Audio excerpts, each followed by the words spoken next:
6 రోజులు అవుతా ఉంది సామినేని రామారావు గారిని హత్య చేసి. రామారావు గారి హత్య హంతకుల్ని పట్టుకోవడం కోసం మేము వేగంగా కదులుతున్నాము అని సభ్య సమాజానికి చూపించడం కోసం హత్య జరిగిన రోజు వెంటనే క్లూస్ టీం వచ్చింది, డాగ్ స్క్వాడ్ వచ్చింది, సిపి గారు వచ్చారు,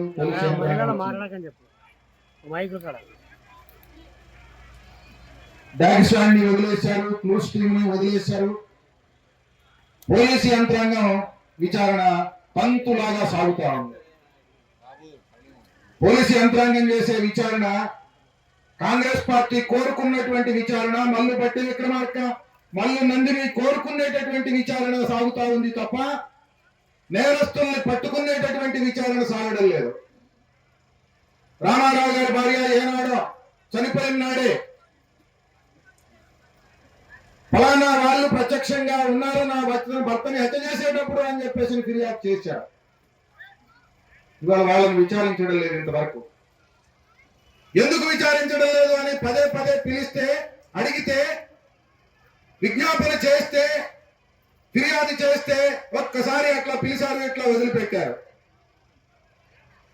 ఈ హత్యను విచారించేటటువంటి పద్ధతి చూస్తూ ఉంటే ఒక సిపిఎం రాష్ట్ర నాయకుడు, ఒక జాతీయ పార్టీ రాష్ట్ర నాయకుడుగా పనిచేసినటువంటి వాడు, జిల్లా నాయకులుగా పనిచేసినటువంటి వాడు, ఈ రాష్ట్రంలో రైతులు ఎదుర్కొంటున్నటువంటి ప్రధాన సమస్యల మీద, అది విత్తనాలు కావచ్చు, ఎరువులు కావచ్చు, పురుగు మందులు కావచ్చు, సాగునీటి ప్రాజెక్టులు కావచ్చు, గిట్టుబాటు ధరలు కావచ్చు, వీటన్నిటి కోసం కృషి చేసినటువంటి ఒక గొప్ప నాయకుడు. 3 సార్లు వాళ్ళ కుటుంబం సర్పంచ్గా, ఆయన 2 సార్లు సర్పంచ్గా, ఒకసారి ఇనానిమస్ సర్పంచ్గా పనిచేసినటువంటి నాయకుడిని హత్య చేసినటువంటి హంతకుల్ని పట్టుకునేటటువంటి దిశగా సాగుతున్నట్టుగా లేదు. దురదృష్టవశాత్తు తెలంగాణ రాష్ట్ర పోలీసు యంత్రాంగం ఈ హత్య పట్ల తీవ్రమైనటువంటి నిర్లక్ష్యం ప్రదర్శిస్తా ఉంది. అసలు దోషుల్ని పట్టుకుంటే వీళ్ళు ఎక్కడ అధికార పార్టీతో సంబంధం ఉన్నటువంటి వాళ్ళని తేలితే మేము మొదటి నుంచి చేస్తున్నటువంటి వాదన నిజమని ఎక్కడ బయటపడుతుందో అని చెప్పేసి అనే ఉద్దేశంతో కావాలని చెప్పి దీన్ని పక్కదారి పట్టించేటటువంటి పద్ధతుల్లో ఈ పోలీసు యంత్రాంగం వ్యవహరిస్తా ఉంది. పోలీసు యంత్రాంగం వ్యవహరిస్తా ఉంది అంటే పోలీసు యంత్రాంగానికి సమర్థత ఏమీ లేక కాదు. తెలంగాణ రాష్ట్ర పోలీసు శాఖ చాలా సమర్థవంతమైన శాఖే. కానీ ఇవాళ ఈ పోలీసు యంత్రాంగం మీద ఈ రాష్ట్ర డిప్యూటీ సీఎం, ఉప ముఖ్యమంత్రి మల్లు బట్టి విక్రమార్క గారి ఒత్తిడి, ఆయన భార్య నందిని గారి ఒత్తిడి పనిచేస్తా ఉంది. దురదృష్టవశాత్తు పోలీస్ శాఖ ఒత్తిడికి లొంగిపోయి వ్యవహరిస్తా ఉంది. రామారావు గారి హత్య జరిగి దాదాపు 1 రోజులు కావస్తా ఉంది. ఇంతవరకు హత్య చేసినటువంటి హంతకులను గుర్తించడం కానీ, వాళ్ళ మీద చర్యలు చేపట్టడం కానీ ఇప్పటి వరకు జరగలేదంటే ఇది పోలీసు వాళ్ళు రకరకాల కారణాలు చెప్పచ్చు. ఏ కారణం చెప్పినా ఈ హత్యని కనిపెట్టడంలో పోలీసు యంత్రాంగం వైఫల్యం స్పష్టంగా కనపడతారు. రామారావు గారు 75 సంవత్సరాలు, ఆయన ఎవరికి కూడా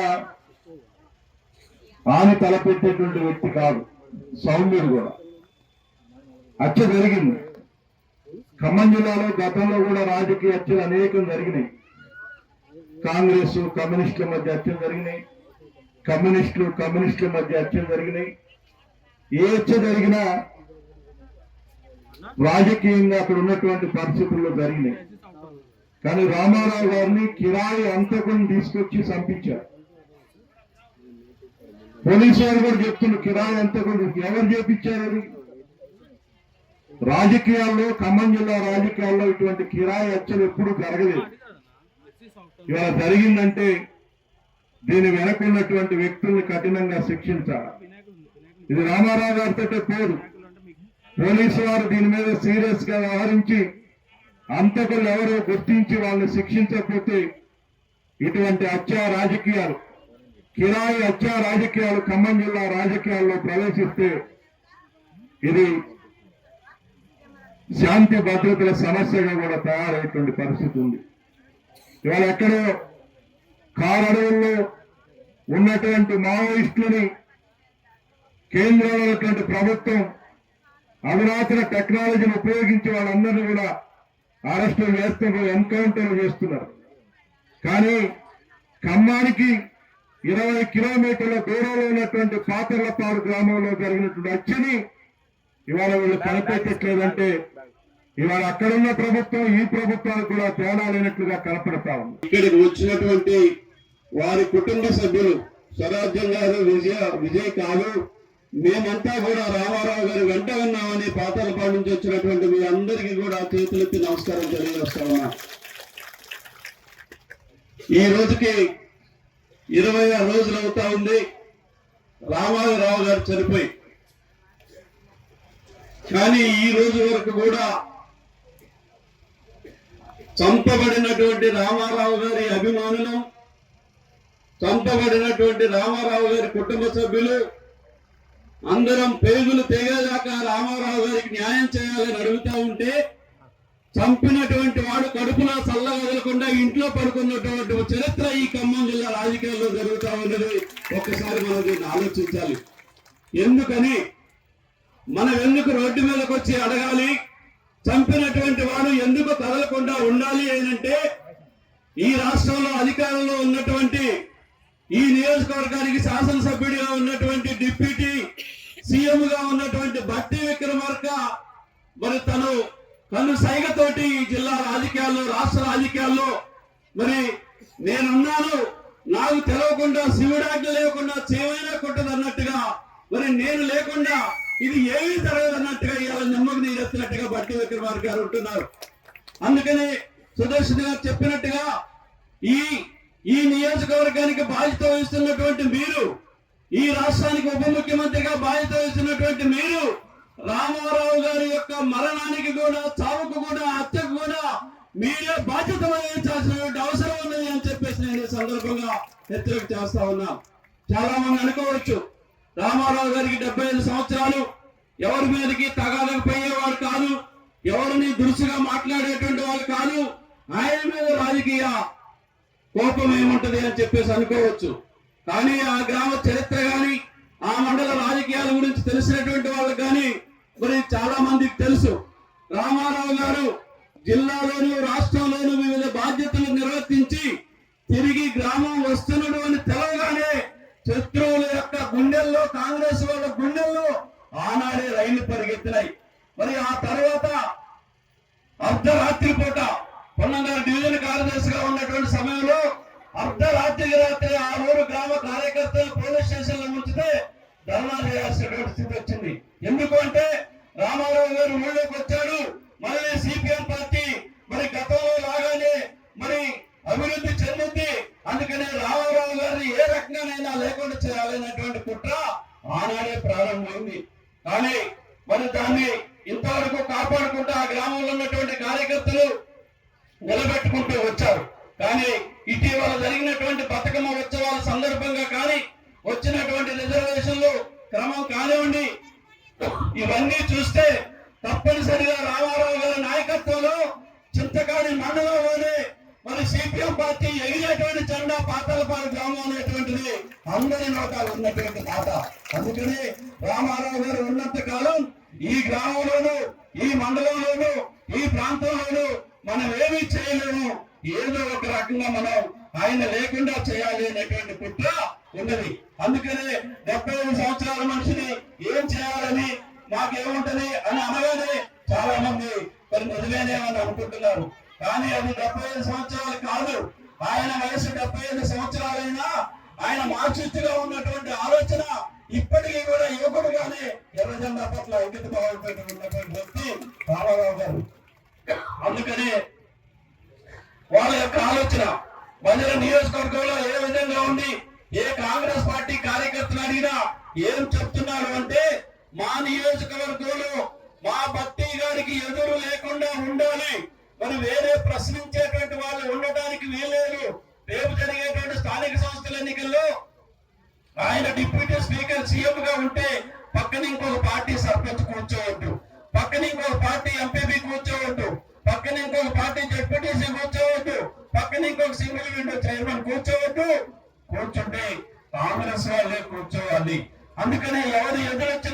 వాళ్ళను తొక్కుకుంటూ పోతాం, ఎవరు ఎదురొచ్చినా వాళ్ళను లేకుండా చేస్తాం అనేటువంటి ప్రగల్భాలు పలుకుతూ ఉన్నారు. మధ్య నియోజకవర్గ రాజకీయాలను పరిశీలిస్తే పొట్ట మేడి పండు చూడు మేడిపై ఉండు, పొట్ట విప్పు చూడు పెరుగులుండు అని లోపల వేరే పార్టీ లేకుండా ఉండాలి అనేటువంటి ఆలోచన ఉన్నటువంటి వాడు. ఆనాడు నుంచే కేసులు ప్రారంభమైనాయి. ఆనాడు నుంచే మన సిపిఎం పార్టీ పట్ల కానివ్వండి, ఎదురుగా ఉన్నటువంటి పార్టీ పట్ల ఒక రకమైనటువంటి అణచివేత ప్రారంభమైంది. కానీ నేను ఈ వేదిక నుంచి హెచ్చరిక చేస్తా ఉన్నా, ఒకవేళ మీరేనో వేరే నియోజకవర్గాల్లో ఎదురు లేకుండా, వేరే పార్టీ లేకుండా, వేరే జెండా లేకుండా మీరు చేయాలని అనుకుంటే అక్కడ సాధ్యమవుతుందేమో కానీ మధుర నియోజకవర్గం నైజాంకు వ్యతిరేకంగా పోరాటం చేసేటువంటి గడ్డ మధుర నియోజకవర్గం. పోరాటాలకు ఊపిరి నిలిచినటువంటి పోరెప్పుడు వెంకటేశ్వరరావు గారు, నల్లమల గిరిప్రసాద్ గారు, వట్టిగొండ నాగేశ్వరరావు గారు, అనేక మంది అమర వీరుల్ని నిలిపినటువంటి గడ్డ మరి మధుర నియోజకవర్గం.